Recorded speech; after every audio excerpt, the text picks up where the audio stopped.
मैं doctor Awadhesh Kumar Sharma, professor of cardiology, हृदय रोग संस्थान कानपुर।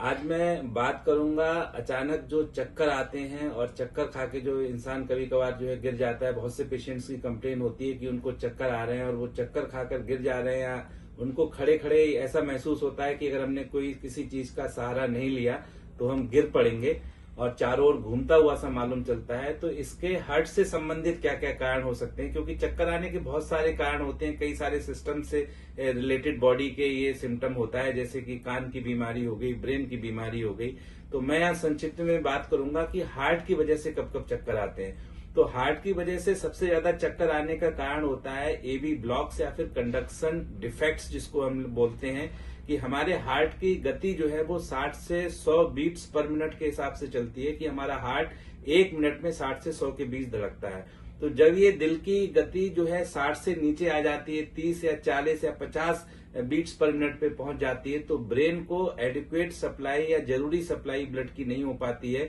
जिसकी वजह से मरीज को चक्कर आता है और वो बेहोश होकर गिर पड़ता है। तो खास तौर से अगर 60 वर्ष से ज्यादा की अवस्था है, मरीज को बार बार चक्कर आ रहा है, वो चक्कर खाकर बेहोश होकर गिर जा रहा है, तो ऐसे व्यक्तियों को अपने मरीज का ईसीजी जरूर कराना चाहिए। और ईसीजी पर हमको ये पता चल जाता है कि कोई conduction defects, AV block, complete heart block, 2:1 AV block या ऐसी कोई दिक्कत तो नहीं है जिसकी वजह से चक्कर आ रहा है। अगर ऐसा कुछ होता है तो मरीज को शुरुआत में हम लोग टेम्परेरी पेसमेकर लगा देते हैं। पेसमेकर एक मशीन होती है